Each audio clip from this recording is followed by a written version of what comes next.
YouTube, it's Matt Greer and you are watching the Matt Greer Music Channel. So if you are living in the northern hemisphere like I am, it's getting cold outside, you're probably spending more time inside, and that means more time for making music and playing with gear. So that's what I've been doing. Today what I want to do is just kind of give you an overview of this rig behind me, and then do some music with it and kind of explain my process and how everything's connected. If you have any questions after this, put them in the comments and I will answer those. Let's see, what else is new? A few updates from me. I did sell a bunch of gear recently. Some of the things I sold included the Elektron, the circuit. So I didn't really have another portable groove box for like going on trips and stuff. So I got a few new things. I got this OPZ, which my last two videos have been about, and I just love it. I don't think this will appeal to every person out there, but for me, kind of a groovebox sequencer lover, I think it's awesome. It goes anywhere. I can put it in my pocket. I think it's rad. Sounds really cool. It's real punchy like most teenage engineering things are. Let's see what else is new. I got this guy right here. I was a backer on the Kickstarter, and recently this came in, and I'm pretty excited about this as well. I think there's a lot of synthesizers in this price range, but few that have quite the sound design depth that this one does for what it costs. So if you're looking for a small portable synth, I highly recommend this as well. What else did I get? I got a DeepMind 12. I've been kind of wanting one of those for a long time. I sold a couple other keyboards and I didn't really have another poly, so I needed something, and I wanted some full-size keys, just something like an instrument to sit down and play sometimes. So that's been filling that niche pretty well. Got a key step recently. I know I'm late to that party, but I like it. It works over USB with my OPZ, so it's kind of a good addition right now. At any rate, that's it for new stuff, I guess. So let's go ahead and get started on this rig here behind me, and I'll start by outlining how everything's hooked up and sort of its function, and then we'll do a jam.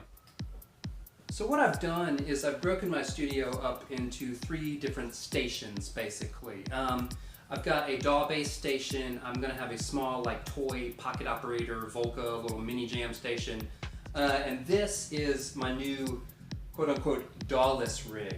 Everything here has no dependency on a computer whatsoever. Everything is sequenced either by one of these boxes or on board with the synths themselves. So this is for making music without a computer, basically. I don't think I would use this to play live. I think it's too much stuff. And for what it's worth, I'm kind of taking a break on shows right now anyway. So I tried to set this up with the goal being to maximize what I had for making music with hardware. So that's what this is about. So what I'm going to do now is kind of go over each component in this rig, and then we'll start learning about some of the sounds that it'll do. Okay, so we're going to start here with the mono machine. Now this is basically the main brain of my my whole rig here.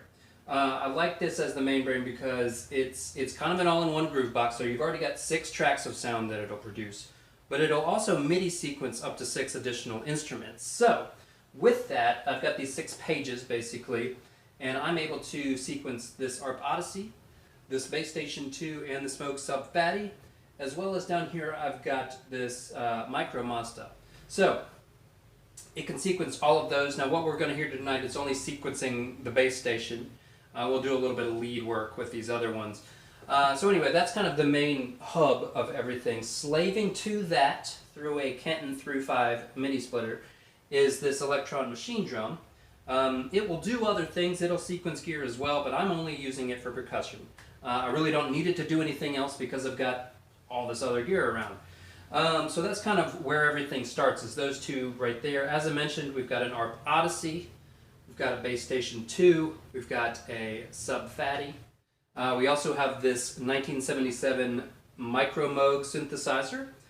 Very nice unit. This was gifted to me. It belonged to my wife's uncle before me, so I'm very proud to have it. Below that we have a Drumfire DF500. This is like a drum brain that would have hooked up with trigger pads to an acoustic drum set, and people would play their acoustic drums and it would trigger these synth voices. Now what I'm doing is using the machine drum to trigger those synth voices.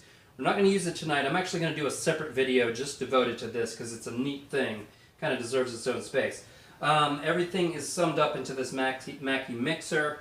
Coming out of the masters of the Mackie mixer, we have this little Korg Chaos pad here so I can add little live effects. And then finally we have this RNC compressor that just kind of glues everything together. I'm not using it real heavy. It's almost more like a limiter. For effects, we've got a couple pedals. We've got this Eventide Space, and I've got this Flashback X4. And I mainly like this pedal because it has MIDI, so it'll clock to everything. That was really handy when I was playing live and I didn't have time to re-tempo sync my delays. It would just clock with everything else. So that's kind of the rig in a nutshell. What we're going to do here now is go ahead and hear some of it. So we'll start with the mono machine sequencing the bass station 2. So kick that off. We have kind of this, I don't know, trance bass line. I can adjust the filter, I can add distortion, change the sound of the bass station while it's playing. Then I kind of paired that with this Vocaloid sort of thing that the mono machine will do. Kind of play nicely together. Then we've got this like pad sound in there.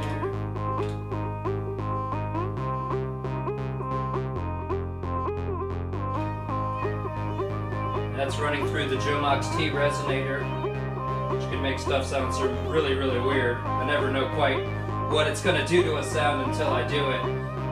Then of course we've got, you know, sub fatty we can add.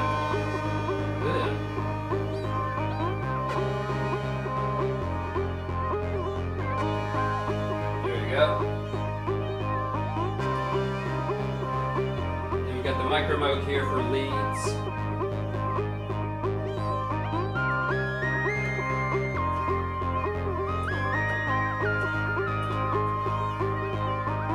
Alright, cool. And then finally we've got this for drums.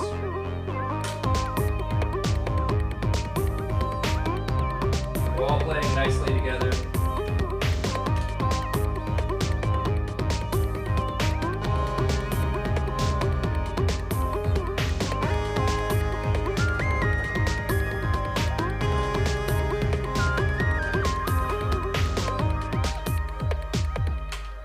Anyway, something like that. So this is the first jam really I've done with this rig. I find that it takes several different songs, different kinds of songs, remixing everything down, working the sound, finding the sweet spots on everything before you really get the sound dialed in. But so far I like the workflow of this. I think I'm going to be able to compose well, and with the power of Elektron sequencers, you can go pretty deep in how you compose and the song forms and all of that kind of stuff too. So anyway, if you have any questions about any of the routing, the audio, the MIDI, or just any of this stuff in general, feel free to put those in the comments. And as always, thank you for watching. All right, that's it.